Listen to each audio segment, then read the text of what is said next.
How do you build a business that bears fruit, which is clients for you on a regular basis without you having to constantly be in the business? One of the things I'm a big believer in is creating your personal brand ecosystem.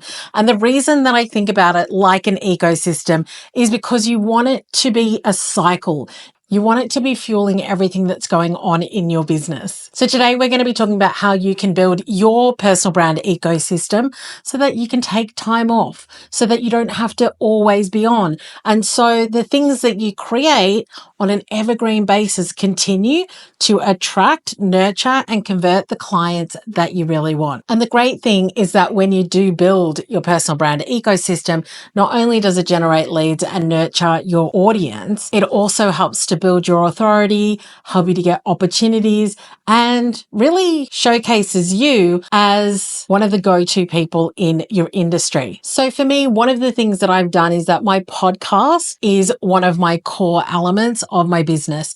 Whether I am there or not, people can consume almost over 400 episodes now. And it's been such a great thing to have because when I am on holidays or when I am not around, there are people that are finding the podcast, listening to it, binging, and then reaching out to work with me. And that is the ecosystem that you want to build. Now, there's lots of different ways that you can build your ecosystem. One of the things I always say is to know what you love to do, know where you shine, and then really look at how you build a strategy around that. So let's get into the analogy a little bit. I'm a very visual person, so I want you to think about it like this.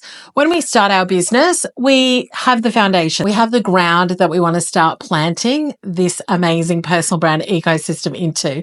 And so the way that that works is that we firstly have to have the foundations right. So the systems, strategies, and structures to be able to build and grow. It's one of the things that I teach in Brand Builders Academy. And so it's really looking at what are the products and services that you're going to have? What are the systems that you're going to put into your business? What's your pricing and packaging?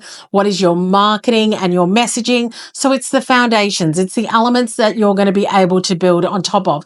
And so it's really important to have all of those areas in your business nailed and sorted. Now, one thing I always say to my Brand Builder Academy clients is that I go through the BBA system every single year to make sure that all of those things that I've just mentioned are exactly where they need to be, that we don't need to tweak our messaging, that we don't need to upgrade our systems, that we don't need to take a look at what our marketing is, etc. And so knowing that you've got your foundations in place and being somebody that is always looking at them is an important element. But once you've got your foundations in place, and if you've been in business for a while, hopefully you've got all of those things working for you already. But once we've got those in place, we can start to think about how we build this tree. And this tree, I want you to think about as a fruit tree, whatever your favorite fruit tree is. Let's say it's an apple tree, and it's going to start bearing fruit for you when you get this up and running. So the trunk of the tree is what you want to be known for. It's all the things that you want other people to say about you when you're not in the room. For example, I have an amazing biz friend, and I know that every time I'm not there and she's at a networking event or she's speaking to somebody and the person says to her, I really need to build my personal brand.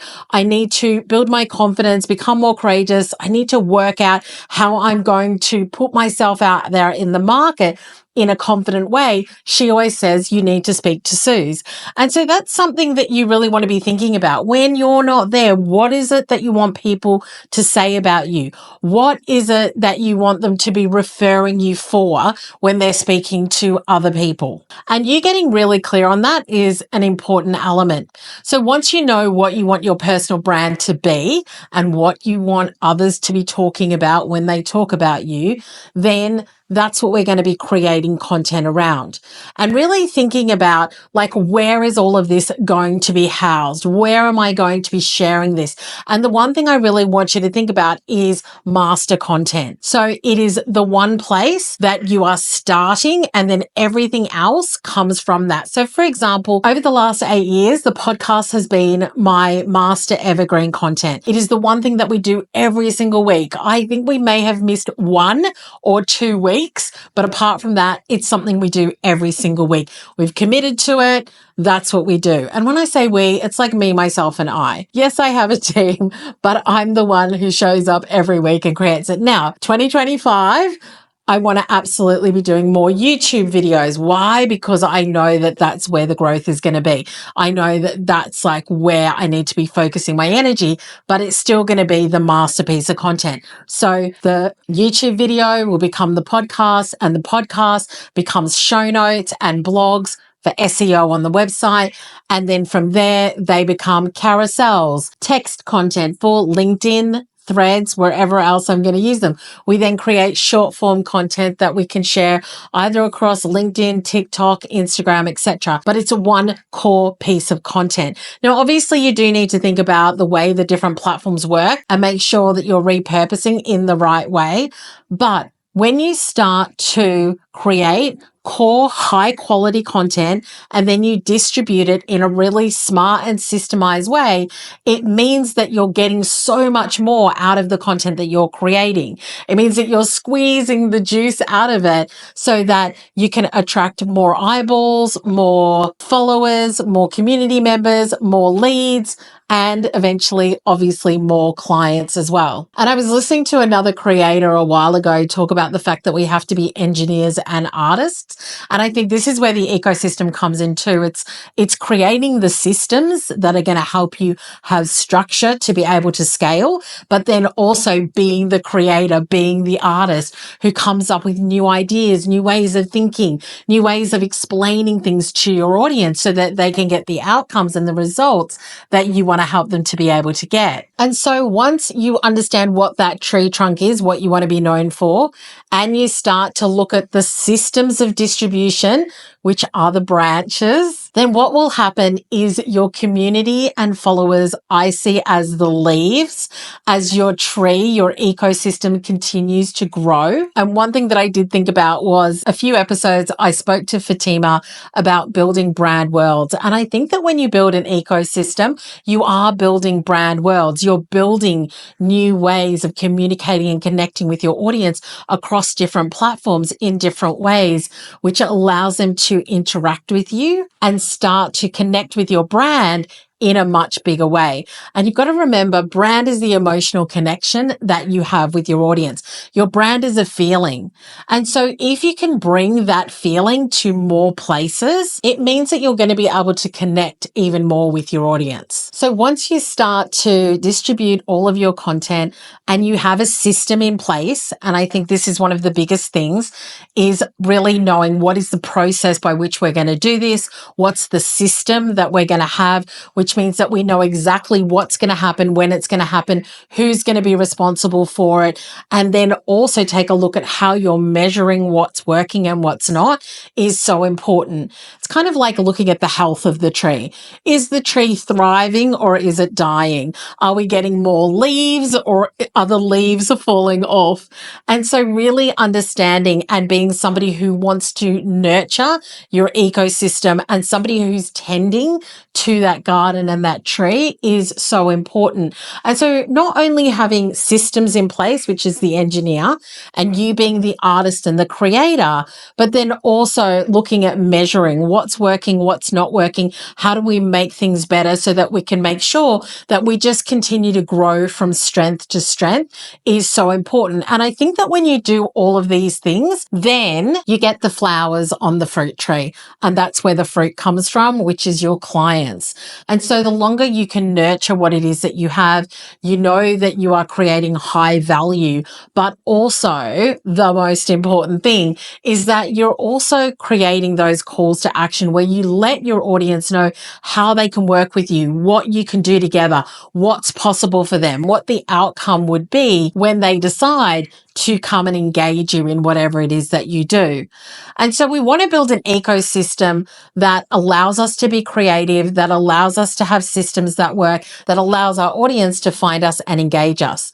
And so really think about, what does your ecosystem look like at the moment? Do you have an ecosystem? Are you just kind of, throwing things out there and hoping that something sticks or something grows?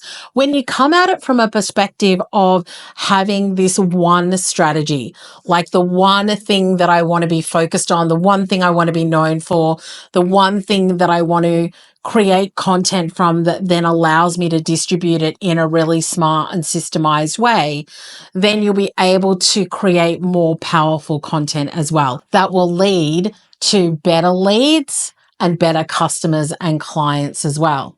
Now, the one thing I do want to say about building a personal brand ecosystem is that whilst I am a big one for making sure that you're known for a particular thing, I am also a big believer in you are the niche. What does that mean? It doesn't mean that you talk about everything and anything, but it's about letting people really get to know you. Because remember, brand is a feeling. So how do I feel about this person? How do I feel about this brand? Do I feel like the quality of what they share with me is amazing? But then you also want them to get to know you a little bit. It's up to you how much you decide to let them get to know you. But the one thing I think is really important is to let yourself be in your brand as well, because that's something that can't be copied. For me, I love pickleball and I love house music and I love summer and I love travel. I lived in London. I lived in New York. I have a dog named Bo who's a schnoodle.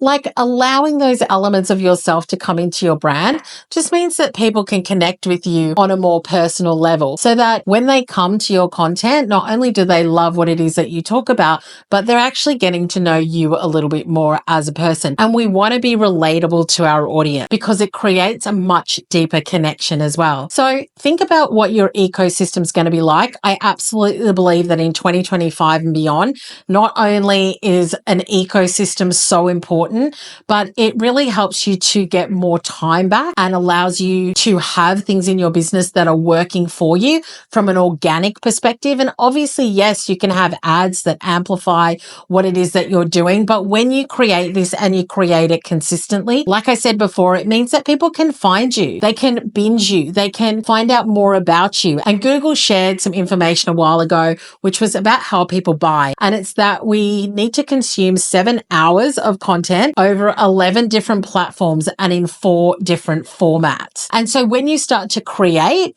long form content like videos or podcasts that you can then chop up and use in different ways, it means you're giving your audience more opportunity to really get to know you and what it is that you do and how you do it. So I want you to think about what your ecosystem and personal brand strategy is going to be for the next 12 months. What needs to shift and change? Do you need to make a commitment to be consistent with one masterpiece of content? And if you're going to do that, what is going to work for you? Is it a long form blog or article? Is it audio like a podcast, or is it video?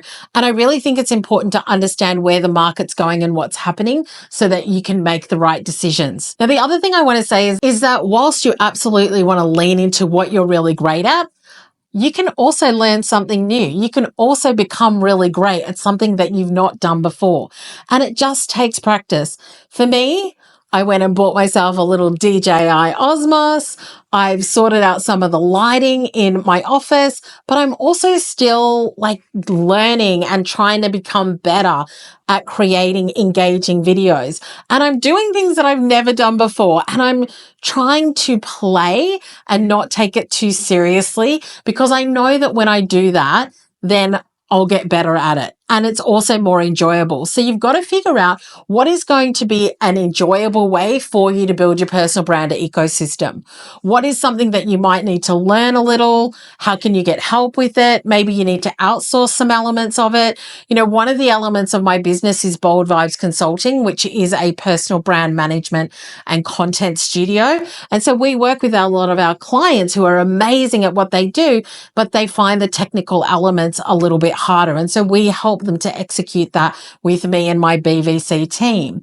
And so just knowing that you can still do the things that you want, but you can get help where you need it, I think is also important. For me, hiring a video editor is top of the list at the moment, and also looking at getting somebody who is a great writer who can take a look at our blogs and our show notes and previous podcasts and start to extract a lot of the information and the content that I've already shared and be able to package that and share that across different platforms as well is another thing that I'm really thinking about and looking at. And it's not always about new. You know, you've got so much information already in your business. I'm sure that you've created blogs, you've been on podcasts. And so really looking at where have I already created content and how can I take that and repurpose it? How can I take that and get more out of it? And what do I need to do? What do I need to learn? Who else do I need to bring in order for me to do that really, really well? So I'm very excited for you to create your personal brand ecosystem. This is what I do with my clients in the Amplify Accelerator. And so if you want help with this, then make sure that you apply and come and join us. And I'll see you next time. But until then, make sure you keep building that bold and courageous brand.